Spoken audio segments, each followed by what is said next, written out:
2025-26 অর্থবর্ষের budget নিয়ে প্রতিক্রিয়া দিতে গিয়ে ত্রিপুরা রাজ্য বিজেপি সভাপতি তথা সাংসদ রাজীব ভট্টাচার্য বলেন, এই বাজেটে রাজ্যের গরিব, যুবশক্তি, অন্নদাতা, নারী শক্তি অর্থাৎ প্রতিটি শ্রেণীর মানুষের জন্য অর্থ বরাদ্দ রাখা হয়েছে। এই বাজেটে 13টি নতুন প্রকল্পের সংস্থান রাখা হয়েছে। বিভিন্ন বিভাগে এই প্রকল্পগুলি উন্নয়নের দিশা দেখাবে।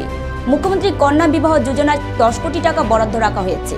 কৃষকদের জন্য শস্য শ্যামলা যোজনায় 5 কোটি টাকা বরাদ্দ রাখা হয়েছে। মানসিকভাবে অক্ষম ব্যক্তিদের প্রতি মাসে 5,000 টাকা আর্থিক সহায়তা করার জন্য 40 কোটি টাকা বরাদ্দ রাখা হয়েছে। জনজাতিদের বিকাশের লক্ষ্যে টিডিএসির জন্য 860 কোটি টাকা বরাদ্দ রাখা হয়েছে। এছাড়াও আদিবাসী উপপরিকল্পনায় 7,148 কোটি টাকা বরাদ্দ রাখা হয়েছে। আগরতলা এবং উদয়পুরে নতুন ফ্লাইওভারের জন্য চিন্তা করে বাজেটে বরাদ্দ রাখা হয়েছে। আমি বিশ্বাস করি এই বাজেটের মাধ্যমে শ্রমিক শ্রেণী, মহিলা, ছাত্রছাত্রী, যুবক, কৃষক, জনজাতি প্রত্যেকেরই অগ্রগতি হবে। নমস্কার, যতন খুলুঙ্কা। আমরা জানি যে আমাদের রাজ্যে ত্রিপুরার বিধানসভায়, পবিত্র বিধানসভায় আমাদের রাজ্যের মাননীয় অর্থমন্ত্রী শ্রী প্রণজিৎ সিংহ রায় দ্বারা 2025-26 অর্থ বছরে বাজেট পেশ করা হয়েছে। এই বাজেট 32,423 কোটি টাকার বাজেট সেখানে পেশ করা হয়েছে। এবং এই বাজেট যদি আমরা দেখি তাহলে রাজ্যের গরিব, যুবশক্তি, কৃষক, মহিলা, আমাদের সরকারি কর্মচারী, সমাজের প্রত্যেকটা বর্গের জন্য কোনো না কোনো পরিকল্পনার মাধ্যমে এই রাজ্যের সার্বিক বিকাশের জন্য এই বাজেটে অর্থ বরাদ্দ রাখা হয়েছে। তার জন্য ভারতীয় জনতা পার্টি ত্রিপুরা প্রদেশ কমিটির পক্ষ থেকে আমি রাজ্যের মাননীয় মুখ্যমন্ত্রী এবং মন্ত্রী পরিষদের সকল সদস্যকে আন্তরিকভাবে অভিনন্দন এবং শুভেচ্ছা জানাচ্ছি। আমরা যদি দেখি এই বাজেটে প্রায় 13টি নতুন প্রকল্প সেখানে রাখা হয়েছে এবং যার ফলে আমাদের এই রাজ্যের বিভিন্ন সেক্টরে, বিভিন্ন যে আমাদের রাজ্যের বিকাশের কথা আমরা বলছি, সেখানে জনজাতি হোক, গরিব হোক, মহিলা হোক, যুবক হোক, সরকারি কর্মচারী হোক, প্রত্যেকের জন্য বাজেটে সেখানে প্রভিশন রাখা হয়েছে। এই প্রকল্পের মধ্যে যেটা হলো মুখ্যমন্ত্রী কন্যা বিবাহ যোজনা, এই যোজনায় যারা অন্তোদয় পরিবার রয়েছেন, যারা এই বিবাহের জন্য যারা গরিব রয়েছেন, অন্তোদয় পরিবার, তাদের মেয়েদের কন্যাদানের জন্য অনেক সময় আর্থিক অনটনে তারা ভোগেন।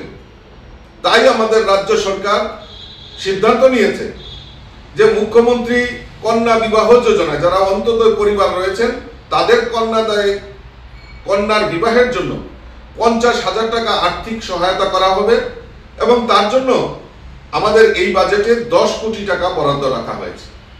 আজকে আমরা জানি অন্নদাতা, কৃষক আমাদের অন্নদাতা। তাই এই কৃষকদের কথা চিন্তা ভাবনা করে মুখ্যমন্ত্রী শস্য শ্যামলা যোজনা চালু করেছেন, সেখানে বাজেটে প্রভিশন রেখেছেন এবং কৃষি ক্ষেত্রে আধুনিক প্রযুক্তি প্রচারের জন্য প্রায় 5 কোটি টাকা সেখানে বরাদ্দ রেখেছেন। আরো একটা জিনিস এই বাজেটে আমরা দেখতে পেরেছি যে মানসিকভাবে অক্ষম ব্যক্তি যারা রয়েছেন তাদের পেনশন প্রকল্প চালু করেছেন, যার ফলে আমাদের এই রাজ্যে যারা মানসিকভাবে অক্ষম রয়েছেন ব্যক্তিরা, তাদের প্রতি মাসে 5,000 টাকা সেখানে আর্থিক সহায়তা করার সেখানে প্রভিশন রেখেছে রাজ্য সরকার। তার জন্য এই বাজেটে প্রায় 40 কোটি টাকা সেখানে নির্ধারণ করা হয়েছে। আমরা জানি আমাদের রাজ্যের সরকার ভারতীয় জনতা পার্টি সরকার, আমরা বিশ্বাস করি যে এই ত্রিপুরা রাজ্যের সার্বিক উন্নয়নের জন্য জনজাতিদের বিকাশ দরকার। আমরা বিশ্বাস করি জনজাতিদের বিকাশের মাধ্যমে এই ত্রিপুরা রাজ্যের উন্নয়ন সম্ভব। তাই এই অর্থ বছরের যে বাজেট পেশ করা হয়েছে সেখানে ত্রিপুরা আদিবাসী স্বশাসিত জেলা পরিষদ, যেটা TTADC আমরা বলি, সেখানে 860 কোটি টাকা বরাদ্দ রাখা হয়েছে এবং আদিবাসী উপপরিকল্পনা এর জন্য প্রায় 7,100 48 কোটি টাকা সেখানে বরাদ্দ রাখা হয়েছে। আমরা জানি পরিকাঠামো উন্নয়ন, আমাদের আগরতলা এখন ব্যস্ততম শহর, আর আমাদের মা ত্রিপুরেশ্বরীর মন্দির উদয়পুর সেটাও আমাদের পুণ্যার্থী এবং বাইরে থেকে প্রচুর পর্যটক সেখানে আসেন। তাদের কথা চিন্তা ভাবনা করে আগরতলায় এবং উদয়পুরে সেখানে নতুন ফ্লাইওভার নির্মাণের ব্যবস্থা আমাদের রাজ্য সরকার সিদ্ধান্ত নিয়েছে, সেখানে বাজেটে সেটা প্রভিশন রাখা হয়েছে। আমরা জানি আমাদের রাজ্যের ছাত্রছাত্রী হোক বা আমাদের যারা বিভিন্ন প্রতিযোগিতামূলক পরীক্ষা দেওয়ার জন্য বাইরে যেতে হয়, আমাদের রাজ্যে পরিকাঠামোর অভাব রয়েছে।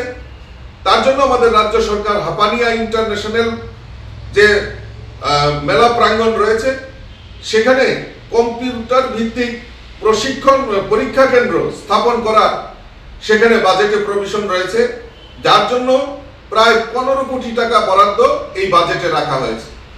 এর ফলে আমাদের রাজ্যে ছাত্রছাত্রী যেমন হবে, সেখানে বেকার যুবক যুবতীরাও যেখানে প্রতিযোগিতামূলক যে পরীক্ষা দিতে হয় বাইরে ছুটে যেতে হবে না, সেখানেই তার ব্যবস্থা করা হচ্ছে। এটা আমাদের কাছে একটা বড় প্রাপ্তি হয়েছে। আমরা জানি এই রাজ্যে একটা বৃহৎ অংশ সরকারি কর্মচারী রয়েছেন। এই সরকারি কর্মচারীদের 3% ডিএ মহার্ঘ ভাতা দিয়ে আমাদের রাজ্য সরকার একটা নজির সৃষ্টি করেছেন। আমরা জানি যে বাম আমলে 2017-18-তে যে আমাদের যে বাজেট যদি আমরা দেখি কমিউনিস্টের শাসনে, সেখানে বাজেটের প্রভিশন ছিল মাত্র 15,965 কোটি টাকা, আর আজকে 2025-26 অর্থ বছরে সেখানে 32,423 কোটি টাকা বাজেটে প্রভিশন রেখে যে বিকশিত ত্রিপুরা আমরা বলছি, তার প্রমাণ আমাদের রাজ্যের মাননীয় মুখ্যমন্ত্রী রেখেছেন। আমি আবারও আপনাদের মাধ্যমে এবং সমস্ত রাজ্যবাসীর পক্ষ থেকে রাজ্যের মাননীয় মুখ্যমন্ত্রী এবং মন্ত্রী পরিষদের সকল সদস্যদের আমি অনেক অনেক শুভেচ্ছা, অনেক অনেক অভিনন্দন জানাচ্ছি। এবং আমি বিশ্বাস করি এই বাজেটের ফলে আমাদের এই রাজ্যে আমাদের বিভিন্ন সেক্টরে যারা আমাদের গরিব, মহিলা, যুবক, যুবতী, আমাদের ছাত্রছাত্রী, কৃষক,